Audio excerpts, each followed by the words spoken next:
What's up, guys? Just wanted to inform you guys, we actually have changed our name from the Will and Rock Podcast to WNR MMA Podcast. Yeah. And we decided to do this just because it's clear. easy. Yeah, it's clear. It's more straightforward. If people look into this podcast, they'll know exactly what it's about. We felt like the Will and Rock Podcast could have been absolutely anything. Absolutely. Yeah. So WNR MMA Podcast. That's the new name. I like it. It's catchy. Yeah. Let's do it. So you'd be great for apparel. So since future apparel. But anyways, let's get started with news. As we all know now, Jon Jones just got his license revoked. And he also has a fine that he needs to pay, $205,000 that he needs to pay, unfortunately. What could you say? I don't know. Oh my God, man. I don't know where USADA. At first, Novinsky, who's the head, what is it, UFC? he used to work for USADA, but now he's currently working for the UFC. Said that he felt like Jon Jones did not know that he was taking a illegal supplement. I guess the court decided that that's completely false. He completely knew about it. I guess, I don't know what type of testimony or whatnot, but long story short, he got his license revoked. We're talking about the greatest fighter who ever graced the octagon, hands down. It's depressing to me. Like, I was actually believing him, which was cool. It's like, oh fuck, he's gonna come back. Okay, so I mean, I have to look further into this, because what does that exactly mean? If his fight license got revoked, I've never by heard the it. California State Commission, Oh. does that mean that he can still fight in the Nevada State Commission? Does that mean that he can still fight out of the country? That's one question. Then the other question would be something maybe a bit more clear, in the sense as is he's not going to fight no more. He's done. Well, first of all, how long is it done for? First of all, you have to, as a news anchor, right? You have to just say this is exactly what's going on. Bam, bam. California revoked his license. He's getting fined this amount. The question is, you have to give it a couple more days, and then I'm pretty sure UFC is going to come and start and say, he can't fight in California, but he could fight here. So we have to wait till that. I think it's still very early. Well, and we also have to figure out what USADA's going to do, because USADA hasn't officially give him anything. Right. Did you realize that? Right. So the Athletic State Commission suspended him. The California State Commission, to be exact, revoked his fighting license, and then he got fined. Right. $205,000. But I'm questioning, what is the USADA? What does that mean? So USADA is going to predict when is his next fight? Does that would make sense, right? I guess. I guess. All I'm saying is let's wait a couple of more days. Maybe the next podcast we have news for them, like what's going on with Jon Jones. But for now, he got revoked. His license got revoked, and he got fined $205. That we know for a fact. That's crazy, bro. What a waste the of next talent. one, Chuck Liddell versus Tito Ortiz 3. Dana White came out saying that it's not gonna happen in the UFC. So most likely because Tito Ortiz is in Bellator and Chuck Liddell technically is not doesn't have a contract with the UFC. I don't think not anymore.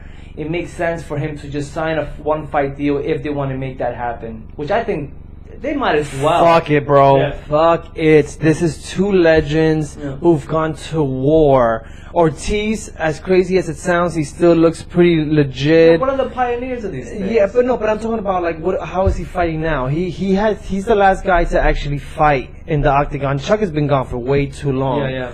But the reality is, Chuck is coming back to swing for the fences. I mean, you're at a certain age, and I will say he does train top competitors.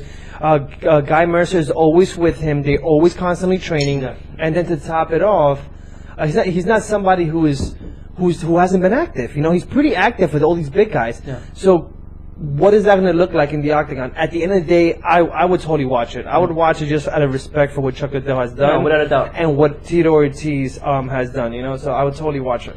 Yeah, that's one. And then also, UFC just stated that they're gonna open a bout in Chile in South America, which I think is fucking awesome.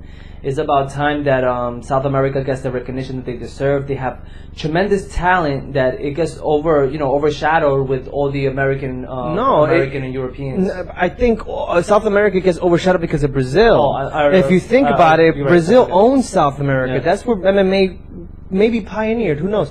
But my point is, the fact that they're moving towards Chile, freaking bring it to Colombia, bring it to Ecuador, like push it down further down south to see. Let's see how much the sports has grown.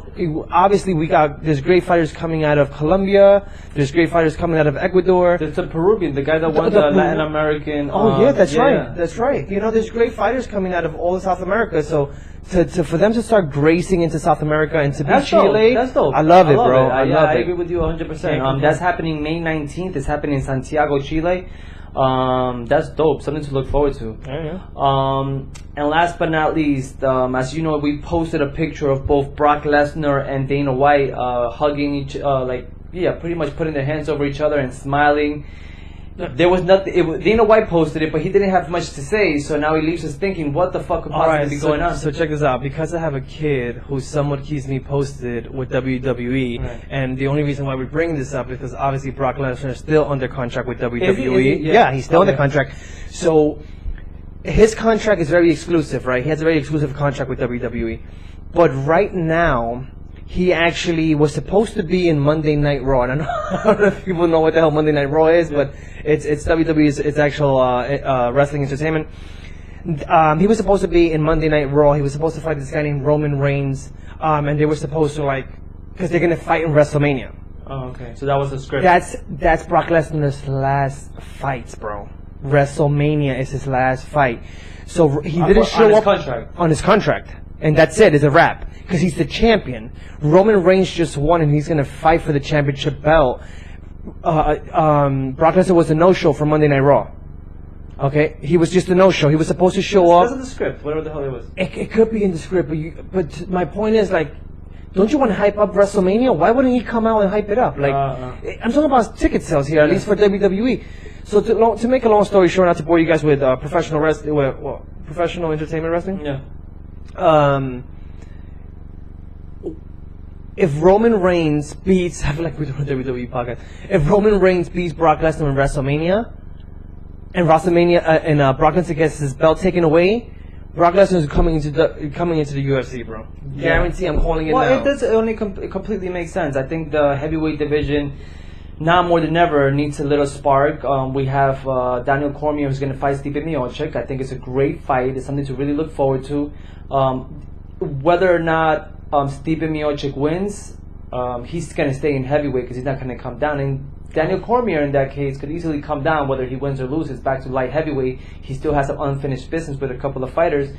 Now you got Brock Lesnar. You have your other McGregor for UFC, since there is no superstars in MMA right now. Let me tell you something. That's a great thing, but this is the oldest. I mean, Brock Lesnar is up. He's like in his mid-40s at this point, man. He's a beast, though. He's a beast, and he's gonna bring ticket sales. It doesn't take away from him being a beast, but I will say if he returns, that first fight needs to make some noise for him. Absolutely. He needs to prove that he can still hang with the big boys in the heavyweight. You can't take those long layoffs for a long time and decide to come back into the octagon. I don't want to entertain the whole thing about him coming back, but it kind of makes sense. It kind of makes sense. But again, it was just a post Dana White did, so we figured, why not? Let's talk about it. You know what I mean? Let's get straight into the fights. The next card is UFC 223. Is that correct? 223 is going to be hosted by Chris Cyborg versus Yana Kunitskaya. I cannot pronounce her last name.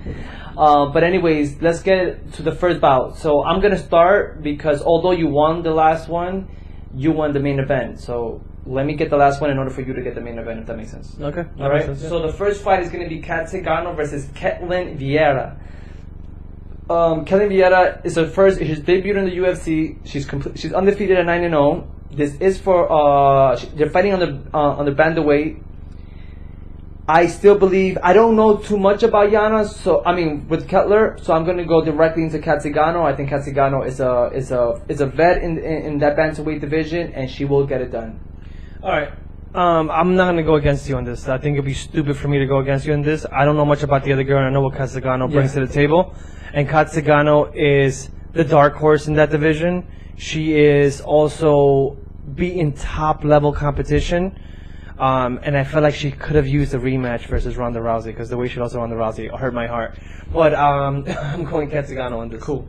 So you got Kat Zingano on that. We both got Kat Zingano. The next is Stefan Struve versus Andrei Arlovski. As we know, this is a heavyweight bout. dark horses both fighting in that octagon. Andrei Arlovski loses. That could probably be his last fight. Dude, Stefan Struve is also on the same boat. So, alright, so I guess I chose. I would tell you, man, this is a really tough call because I really believe these two guys should retire. Yeah. I don't see, and I hate to say it, I mean, they're good for entertaining the card and putting, there's still somewhat of a big name, I would say, especially someone like Andrei Arlovski, who's been a huge veteran and a huge pioneer to the sport from the beginning.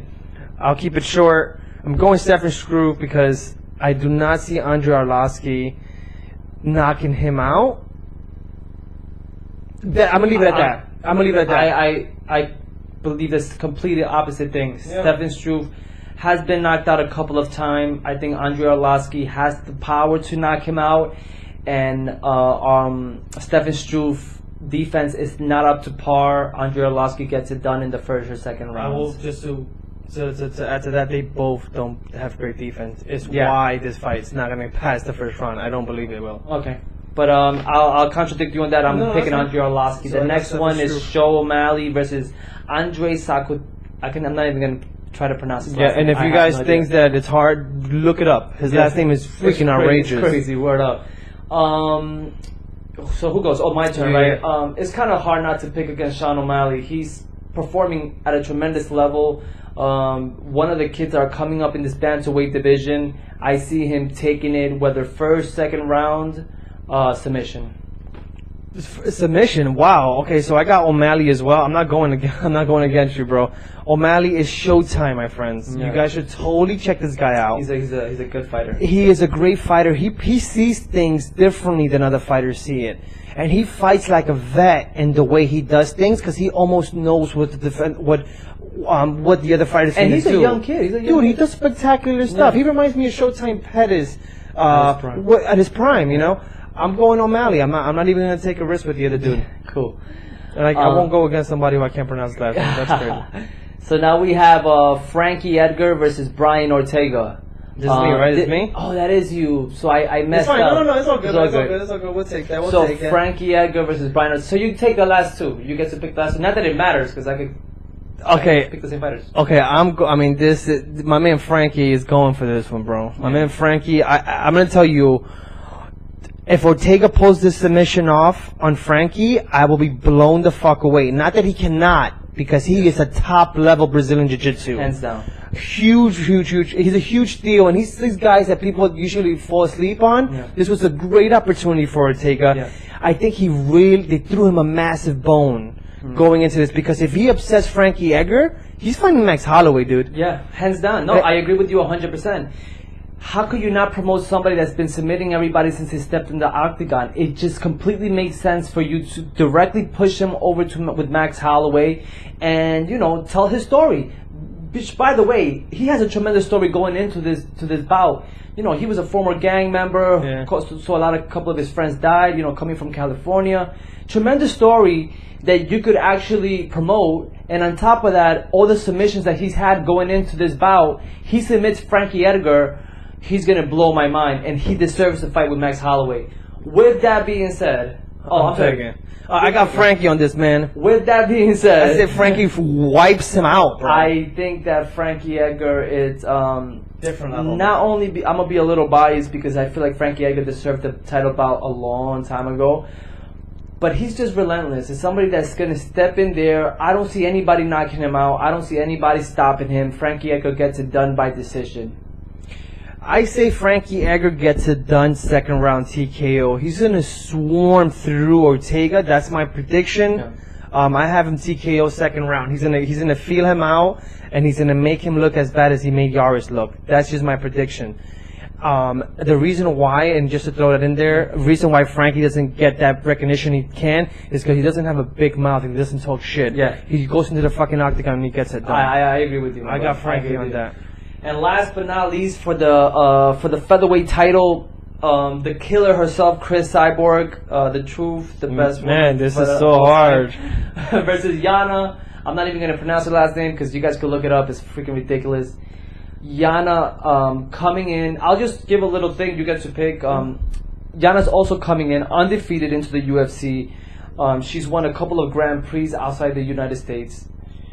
She's sorry. No, okay. I just want to make sure you so she's coming in. She's currently the Invicta champion. Invicta champion as well, right? She is. I would have loved for her to come up slower. You're throwing her with the wolves. It's unfortunate to say, and no disrespect to Yana, I haven't seen her fight, but she has no chance. Then again, I don't know who the fuck has a chance with Chris Cyborg. Oh, Amanda Nunes at this point. But so let's be honest of why this fight came about. Main event was supposed to be Max Holloway versus Frankie Edgar. Right. The card ended up falling apart because Max Holloway gets injured. Now what happens? The UFC has to put up. So now there's talks about McGregor, who according to him was going to come back to the UFC and save that card. Which we agreed in the last podcast that it wouldn't make sense, and the reason why is because they didn't have enough time to promote the fight, right? But at least to his defense, he tried to save the card. They needed to save this card. This card needed to be a pay-per-view event in order for it to be on pay-per-view. And long story short, if not, it was going to be probably free on Fox. It was going to be demoted from a UFC event or UFC on Fox or UFC Fight Night. Long story short, Max Holloway gets injured and Cyborg saves the card. This is a no-brainer, bro. I'm not even going to entertain this shit. Cyborg wins this fight. Yeah. And that's it. That's where it ends. Yeah, exactly. I agree with you 100%. I believe that she is a main event on a pay-per-view. I just wanted for them to drop a bigger name at her. But anyways, they saved the card. Thank you very much. You're not going to cut that card. I'm looking forward to seeing it. Really good card if you ask me. And that's it, bro. So you got Chris Cyborg, I got Chris Cyborg. I think it was Stefan Struve and Andrei Arlovsky. It's the only one that I'm going for Arlovsky. You're going for Stefan Struve. Yeah, besides that, we all picked the same exact fighters. It's kind of hard.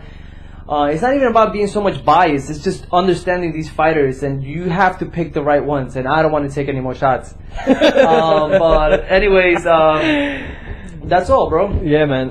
Guys, we're gonna change our name. So in our Instagram, our name will be changed as well, which is gonna be the WNR MMA Podcast. Yeah, absolutely. WNR MMA Podcast. Yeah, on Twitter, on Instagram, on YouTube.